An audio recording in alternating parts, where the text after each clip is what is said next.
네, 오늘 말씀의 제목은 제가 기도에서도 조금 언급했듯이 예배의 필수 요소라는 제목으로 우리 하나님의 말씀을 함께 나누도록 하겠습니다. 예배의 필수 요소라는 제목으로 하나님의 말씀을 함께 나누도록 하겠습니다. 네, 오늘은 유다 왕 요시야의 시대에 유다 백성이 하나님을 향한 참된 예배를 회복하는 모습이 나와 있습니다.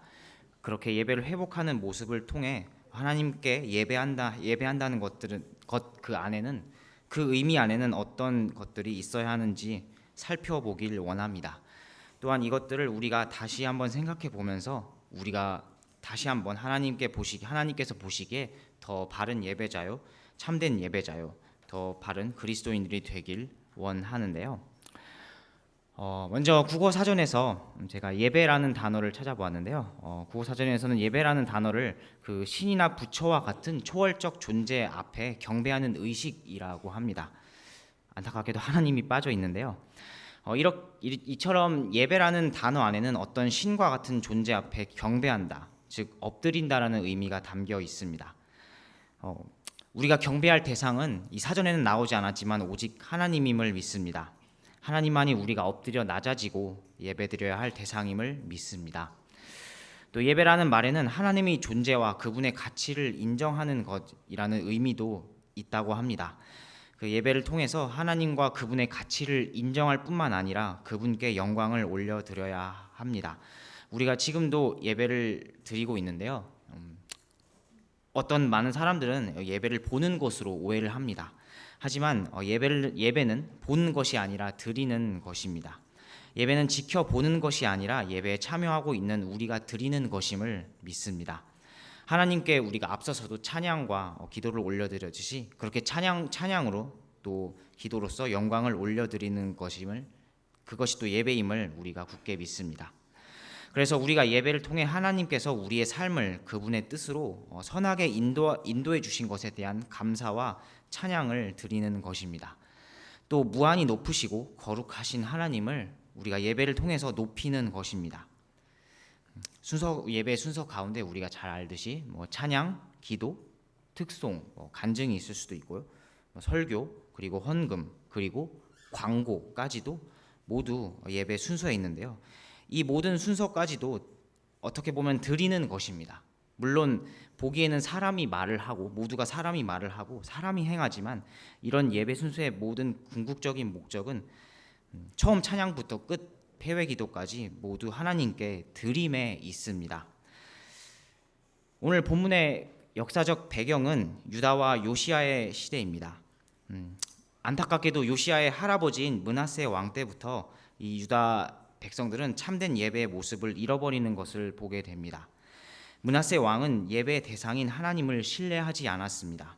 신뢰하지 않았을 뿐 아니라 하나님을 인정하지 않았는데요. 심지어 하나님의 눈앞에서 악한 것을 행하고 우상을 하나님의 집에 세워 하나님의 자리를 우상으로 바꾸는 것을 보게 됩니다. 열왕기하 21장 16절에는 이런 말씀이 있는데요. 또 므낫세가 주의 눈앞에서 악한 것을 행하여 유다로 하여금 죄를 짓게 할 때 이용한 자기의 죄 외에도 또 무죄한 피를 심히 많이 흘려 마침내 예루살렘을 이 끝에서 저 끝까지 피로 가득하게 하였더라. 아멘. 이렇게 므낫세 왕이 하나님을 자극하여 진노하게 한 그런 일들 때문에 결국 하나님께서는 유다 백성들에게 분노하셨다고 말씀을 하십니다. 이런 므낫세 왕의 이런 행한 일들이 나중에 결국 그 하나님께서 그 유다를 바빌론에게 넘겨주게 되는 결정적인 계기가 되기도 하는데요. 그리고 이어서 이제 므낫세 왕의 아들인 아몬 왕도 마찬가지로 하나님 앞에서 악을 행했다고 말씀하십니다. 그래서 결국 이를 보다 못한 그 신하들이 아몬 왕을 대적해서 음모를 꾸미고 왕을 죽였습니다. 하지만 또 그것을 못마땅하게 생각한 유다의 백성들이 다시 그 아몬 왕을 대적해서 죽인 신하들을 다시 이제 또 대적해서 죽였다라고 우리 본문 앞장인 역대하 33장 24-5절에서 기록되어 있습니다. 어떻게 보면 이런 어지러운 유다의 상황 가운데 요시야 왕이 이제 8세 그 어린 나이에 왕이 되었다고 하는데요. 므낫세 므낫세와 아몬 왕 할아버지와 아버지 그의 시대에는 하나님을 찾지 않았지만 그 오늘 본문인 요시아의 왕의 시대에 다시 유다의 백성들이 하나님을 찾고 그분께 예배를 드리는 장면이 나옵니다. 요시아 왕의 시대에 유다의 백성들이 예배를 회복하는 장면이 나오는데요. 제가 앞에서도 하나님께 드리는 예배가 어떤 의미인지 말씀을 드렸지만 또 오늘 이 본문의 말씀을 통해서 우리가 예배를 드린다는 그 의미를 다시 한번 생각해 보길 원하고 예배 안에서 우리가 어떤 것들이 필수적으로 있어야 하는지 존재해야 하는지 다시 한번 살펴보길 원합니다. 먼저 첫 번째로는 우리가 함께 모이고 그 모이는 가운데 하나님의 말씀이 있어야 합니다.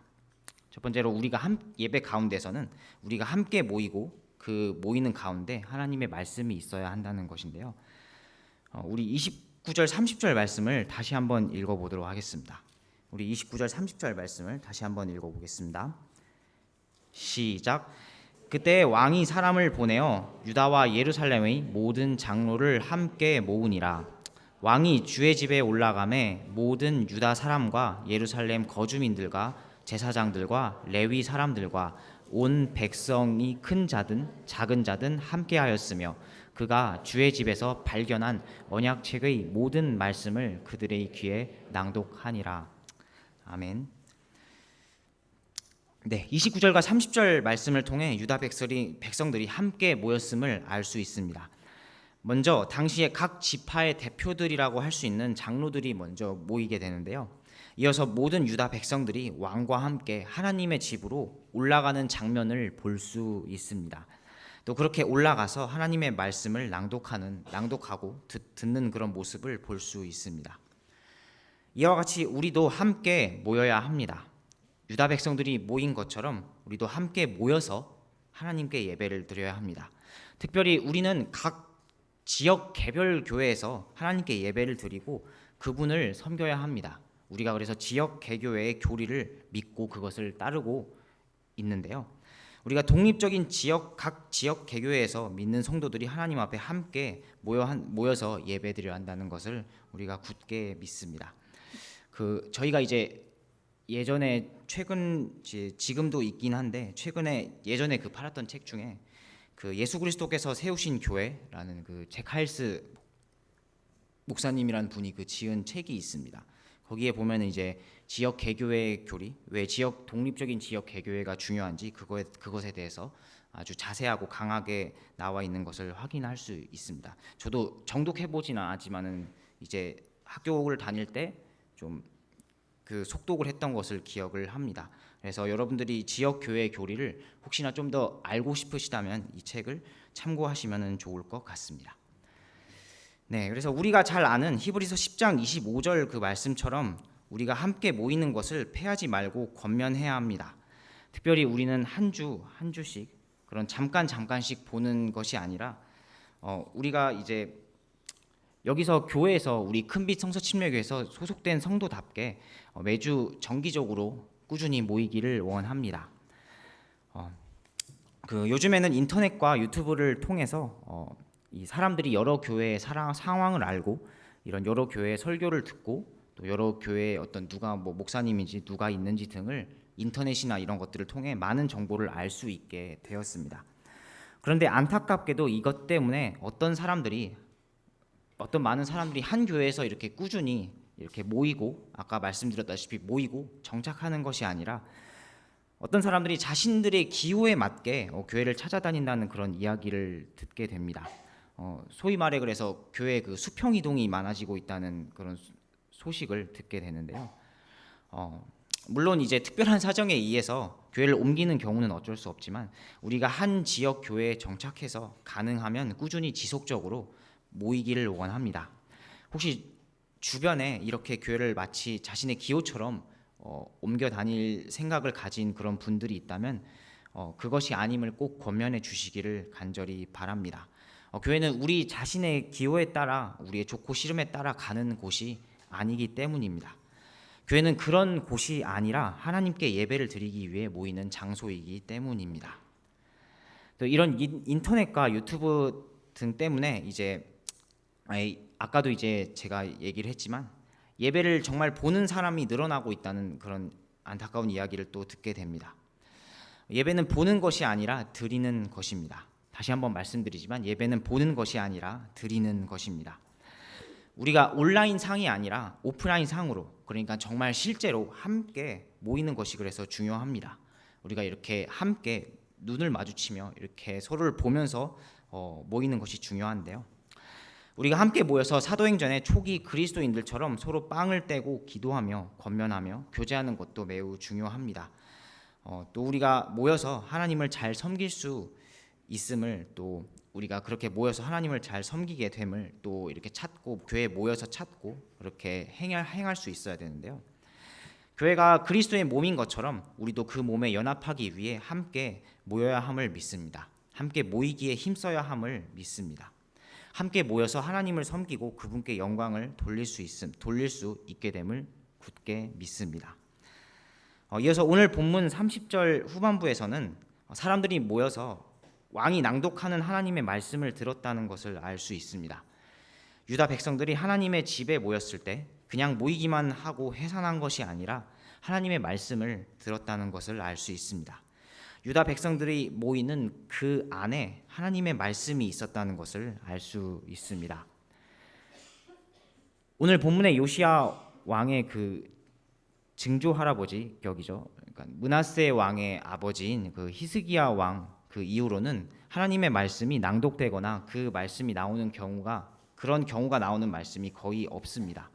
물론 역대기야 33장 그 므낫세 왕 나오는 그 10절부터 17절까지 부분에는 하나님께서 므낫세를 직접 징계하신 이후에 이렇게 옮기셔서 그에게 고통을 주시는 장면이 나오는데요.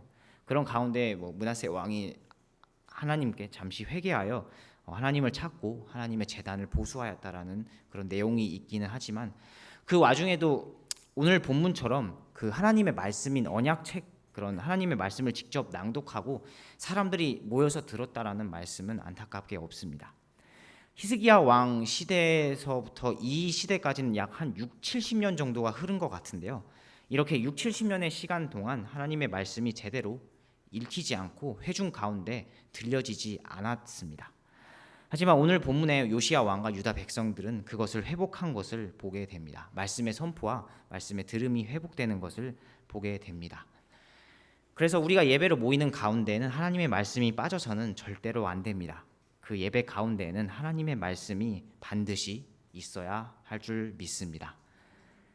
제가 아까 말씀을 잠시 준비하는데 어떤 학생이 갑자기 들어와서 이제 제가 준비하는 것을 딱 보더니 선생님 말씀 준비해요 라고 하고 보더니 역대기 하네? 라고 보더니 말씀 재미없어요. 이제 재미없을 것 같은데 이런 좀 되게 당황스러웠는데요. 네, 그래서 제가 이제 중고등부 사역을 하고 있잖아요. 그래서 중고등부 사역에서는 사실 전에도 이런 일들이 종종 있습니다. 특별히 또 중고등부에서 제가 지금 사역을 하고 있는데, 제가 특별히 이제 올해 중고등부를 맡게 되면서 그 로마서 말씀을 이제 주로 전하겠다고 선포를 하고 지금 그렇게 실천을 하고 있습니다. 그래서 로마서의 각 부분을 이제 말씀을 매 주일마다, 항상 그런 건 아닌데 매 주일마다 이렇게 말씀을 전하고 있는데요. 저도 로마서를 보기는 했지만 이제 좀 더 말씀을 준비하면서 자세히 보니까 생각보다 우리가 로마서를 복음을 전도할 때 많이 쓰잖아요. 복음을 전하는 자료로 로마서 말씀을 3장이라든지 5장이라든지 10장, 6장 등의 말씀을 많이 쓰는데, 그 외에 우리가 복음을 전하는 자료 그 말씀 부분 외에는 상당히 그 생각보다 이스라엘이나 그런 유대인 혹은 율법, 구약에 관한 말씀들이 생각보다 많더라고요.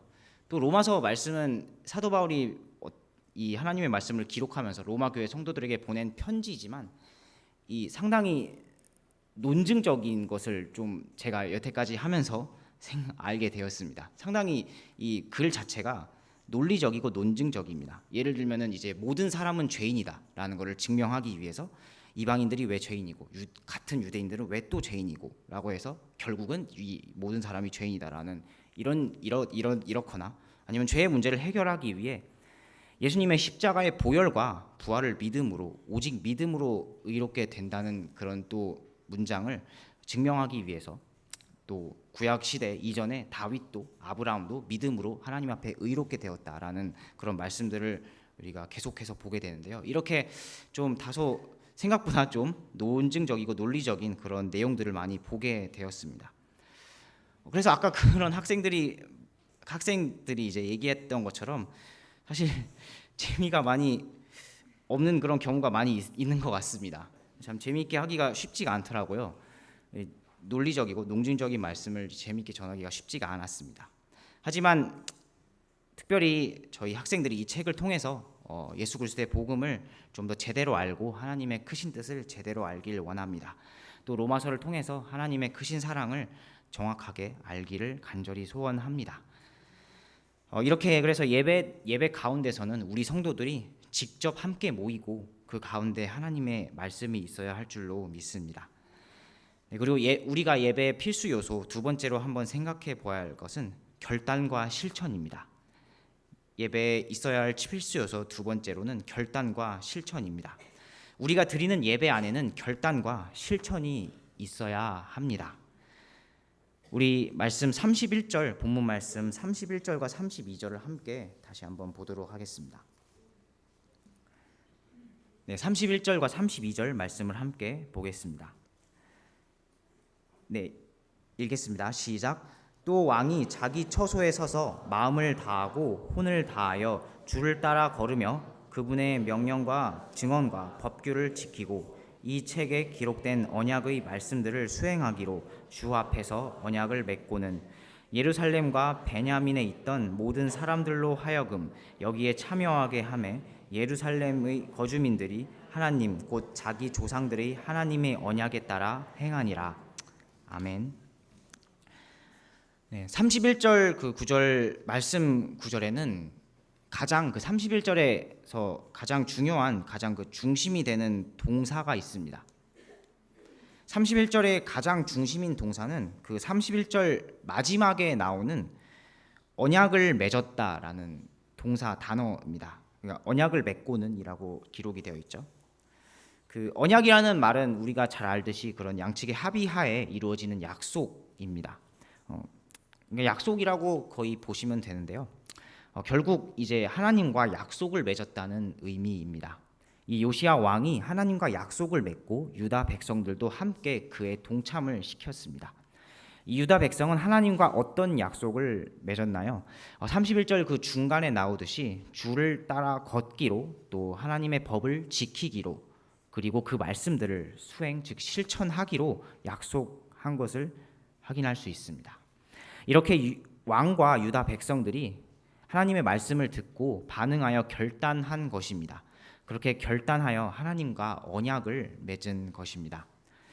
이렇게 말씀을 들은 뒤에 결단이 있어야 합니다. 하나님의 말씀이 선포될 때에 반응하고 그 하나님을 향해 또 그분을 기쁘시게 하는 방향으로 우리 자신을 내려놓고 결단해야 합니다. 우리가 그런 결단이 있어야 할 줄을 굳게 믿습니다. 물론 여러분들 잘 알고 계시겠지만 우리의 이 실제 예배 순서 가운데도 말씀이 선포된 이후에 응답 찬양을 하며 우리가 말씀에 반응하며 결단하는 시간을 갖습니다. 우리가 지금도 이후에도 그렇겠지만요. 우리가 일어나서 응답 찬양을 하며 또 기도하면서 우리가 말씀에 반응하며 결단하는 것입니다. 이 지금 말씀의 유다 백성들이 그랬던 것처럼 우리가 하나님께 결단하며 하나님께 또 약속할 수 있습니다. 우리가 하나님을 기쁘시게 하는 삶을 살겠다고 그렇게 결단할 수 있습니다. 또 그냥 결단하는 것이 아니라 방금 읽은 31절 말씀을 통해서 마음을 다하고 혼을 다하여 언약을 맺었다고 이제 하시는데요. 그 존 메가더라는 사람이 예배에 대해서 그 이제 책에서 이야기를 하면서 이렇게 말하는 것을 잠시 인용하고자 합니다. 이렇게 인용을 하는데요. 하나님께 드리고자 하는 강렬하고 헌신적인 열망이 모든 참된 예배의 결정적인 요소다라고 이 사람이 책에서 이야기를 합니다. 물론 우리는 매주 이렇게 수예배까지 나오면 2번 정도, 때로는 그 이상 그렇게 예배를 드리지만 그때마다 그런 결단이 우리의 진실한 결단이 되어야 할 줄 믿습니다.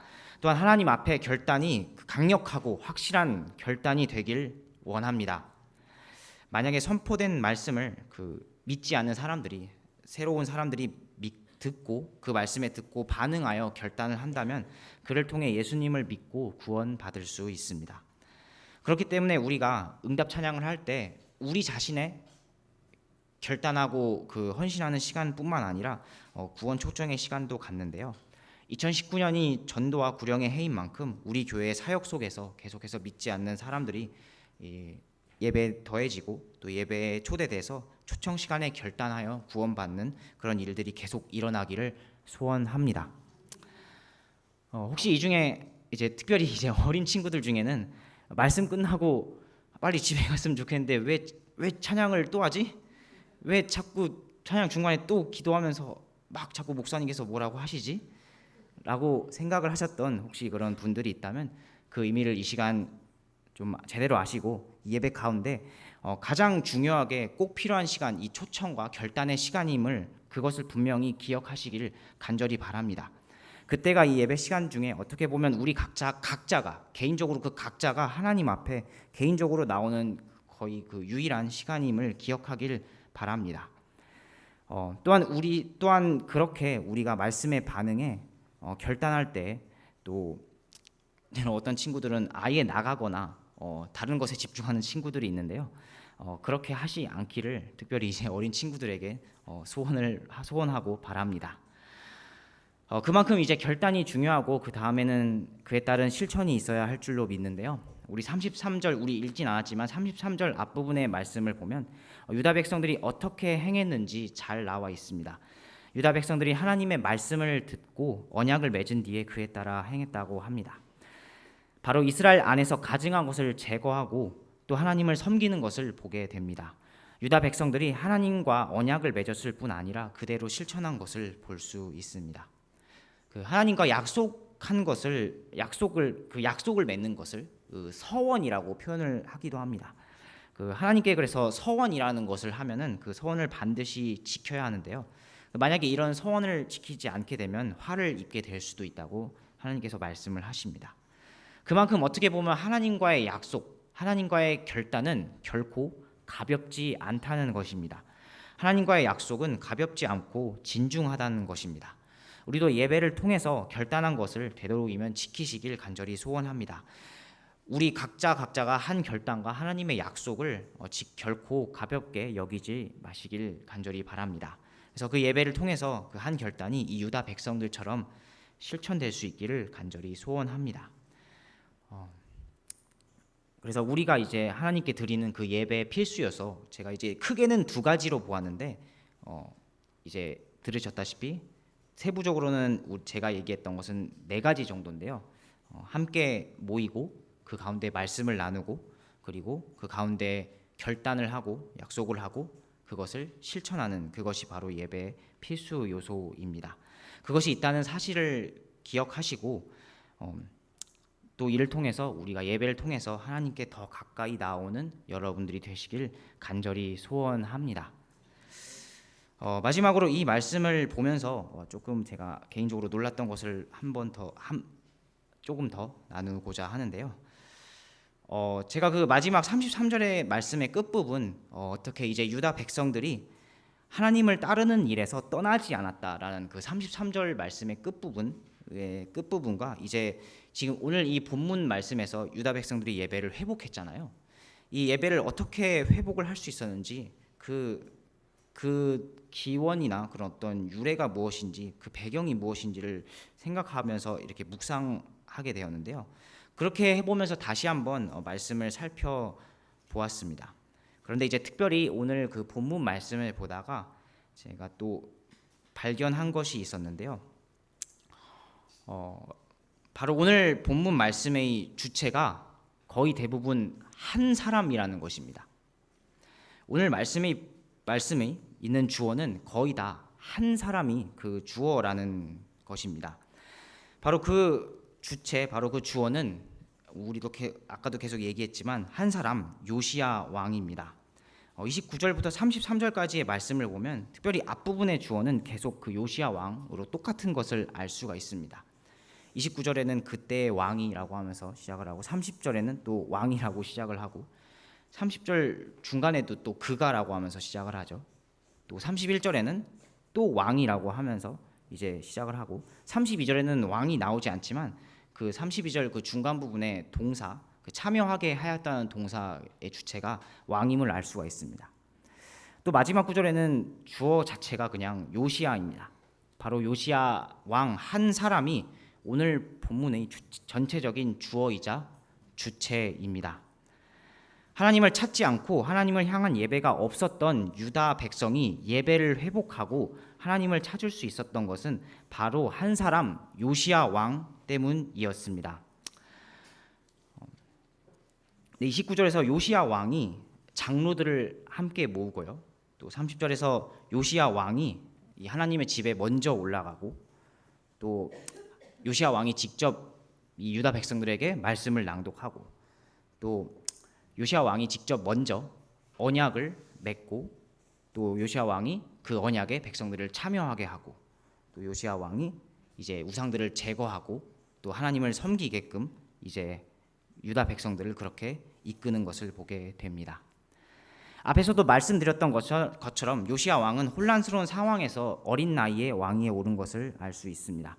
아버지를 죽인 신하들이 자신을 왕으로 세웠는데 유다 백성들이 그 신하들 마음에 안 들어서 그 신하를 죽였다고 기록되어 있고 요시야가 아까도 말씀드렸다시피 요시야가 왕으로 등극했을 때 8세였다라고 했습니다. 네, 초등학교 1학년이죠. 8세면. 네, 우리나라는 초등학교 1학년 정도 되는데요. 참 왕이 되었을 때 그런 혼란하고 복잡한 정국이 좀 당연히 무섭지 않았을까 생각이 됩니다. 겁을 많이 먹었고 무서웠을 것 같습니다. 하지만 이제 요시야 왕은 이제 자란 이후에 어느 정도 조금 더 성장한 이후에 오늘 본문 말씀처럼 예배를 회복하는 그 주체가 됩니다. 예배를 회복하는 그 주체, 그 한 사람이 됩니다. 과연 어떻게 그럴 수 있었을까요? 우리 34장 우리 본문 말씀 조금 앞부분의 말씀을 한번 좀 보도록 하겠습니다. 우리 본문 말씀 34장 18절부터 21절까지 말씀을 함께 좀 보도록 하겠습니다. 본문보다 조금 앞에 있는 역대기야 34장 18절부터 21절까지 말씀을 함께 보겠습니다. 네, 함께 읽겠습니다. 시작. 그때 서기관 사반이 또 왕에게 고하여 이르되 제사장 힐기야가 내게 책을 주었나이다 하며 사반이 왕 앞에서 그 책을 낭독하매 왕이 율법의 말씀들을 듣고는 자기 옷을 찢으니라. 왕이 힐기야와 사반의 아들 아하김과 미가의 아들 압돈과 서기관 사반과 왕의 신하 아사야에게 명령하여 이르되 가서 나와 이스라엘과 유다에 남아있는 자들을 위해 이 발견한 책의 말씀들에 관하여 주께 여쭈라. 우리 조상들이 주의 말씀을 지키지 아니하고 이 책에 기록된 모든 것대로 행하지 아니하였으므로 우리에게 쏟아진 주의 진노가 크도다 하니라. 아멘. 네, 여기 이제 말씀에 나오는 18절에 나오는 그 힐기야라는 사람이 하나님의 집을 성전을 보수하다가 율법 책을 발견했습니다.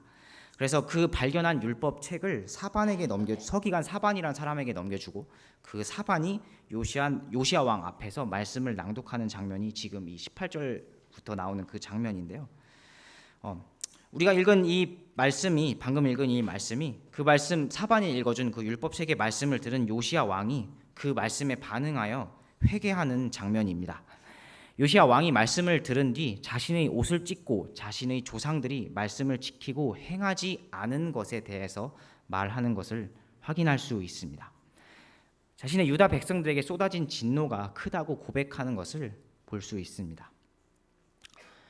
네, 유다 백성들이 이렇게 하나님 앞에 예배를 회복할 수 있었던 그 이유와 배경에는 이 한 사람 요시야 왕의 회개가 있었기 때문입니다. 그가 먼저 하나님의 말씀에 반응하였고 왕이었던 그의 영향력을 통해 유다 백성들을 하나님 앞으로 예배 가운데로 그런 인도하는 그런 모습을 보게 됩니다. 한 사람이 이렇게 중요하다는 것을 믿습니다. 우리의 사역 가운데도 한 사람이 이렇게 중요함을 우리가 굳게 믿습니다.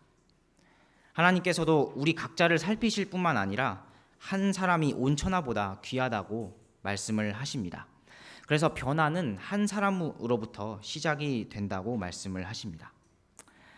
또 한 사람으로부터 지역 복음화와 또 나아가서 세계 복음화가 실현될 수 있을 것입니다. 요시야 왕 한 사람이 유다 백성에게 예배를 회복시켰던 것처럼 한 사람으로부터 시작해서 세계 복음화가 실현될 것입니다. 우리가 아까도 기도했다시피 미얀마에 계신 또 한대기 선교사님, 또 그리고 또 김영규 선교사님, 이렇게 한 분 또 두 분을 통해서 미얀마의 복음화가 실현되고 있는 것처럼 말이죠. 담임 목사님께서 제가 신학교를 다닐 때 그 신학교에서 강의하실 때 이런 내용들을 많이 알려주셨는데요. 바로 이 한 사람이 소중하다는, 한 사람이 중요하다는 것을 또 원맨 비전이라고 부르게 됩니다. 굳이 예배 시간이 아니더라도 이렇게 요시야 왕처럼 우리 각자의 개인적인 삶에 그런 말씀이 있고 그 말씀으로 우리 자신이 먼저 변화되길 원합니다. 말씀을 듣고 하나님 앞에 진실하게 나오고요. 또 잘못된 것은 회개하며 이 요시야 왕처럼 고치길 바랍니다. 우리 각자가 그 하나님의 말씀 안에서 개인적인 관계를 통해 주님 앞에 나아가시길 간절히 소원합니다. 바로 이 모습이, 한 사람이 변하는 그 모습과 그 과정이 예배의 원인이자 결과입니다. 우리 각자가 하나님 말씀 안에서의 개인적인 교제와 관계가 바로 그 예배를 드리는 것의 원인이자 결과입니다. 요시야 왕이 하나님의 말씀을 들음을 통해 하나님 앞에 자신뿐만 아니라 유다 백성들과 함께 예배로 나와왔습니다.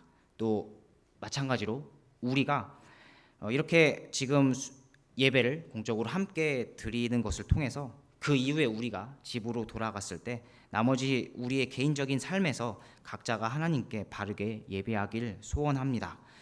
우리가 여기 모여서 예배 드리는 것은 이제 우리가 끝나고 이제 돌아가서 각자의 삶에서 하나님께 바르게 예배하기 위함입니다. 하나님을 기쁘시게 하고 영광 돌리는 삶을 살기 위함입니다. 그래서 그것을 꼭 기억하시고 바른 예배자, 참된 예배자가 되길 간절히 소원합니다. 뿐만 아니라 우리 자신 이외에도 우리와 같은 그런 예배자 한 사람 한 사람을 찾기를 원합니다. 그리고 그 사람과 함께 하나님의 말씀을 나누길 원합니다.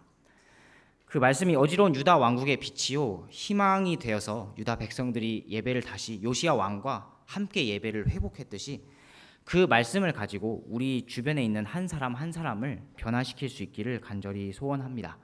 그래서 특별히 우리가 이것을 사역 속에서 잘 하고 있죠. 맨투맨 사역이라고 그것을 이제 하고 있습니다. 제가 이제 올해 이제 중고등부를 이제 맡을 뿐만 아니라 이제 그 인하대 CFM을 특별히 이제 3월부터 본격적으로 나가기 시작을 했는데요. 이제 신입생들 이제 정보 전도하고 홍보를 하면서 이제 신입생들과 이제 밥을 먹는 이제 그런 기회들이 몇 번 있었습니다. 이제 제가 이제 저도 이제 졸업한 지 한 5년 정도가 됐고 나이가 있다 보니까 참 신입생들한테 저를 소개하기가 참 되게 부담되더라고요. 그래서 신입생들이랑 밥을 먹으면서 이제 경제학과를 나왔다라고만 이제 소개를 하면서 처음에는 밥을 먹고 이제 얘기를 하는데 꼭 물어보는 이제 친구들이 있어요. 이제 19학번 친구들이 물어보는 이제 간혹 친구들이 있는데 그러면 이제 그 선배님은 몇 학번이시냐고 물어보는 이제 친구들이 있더라고요.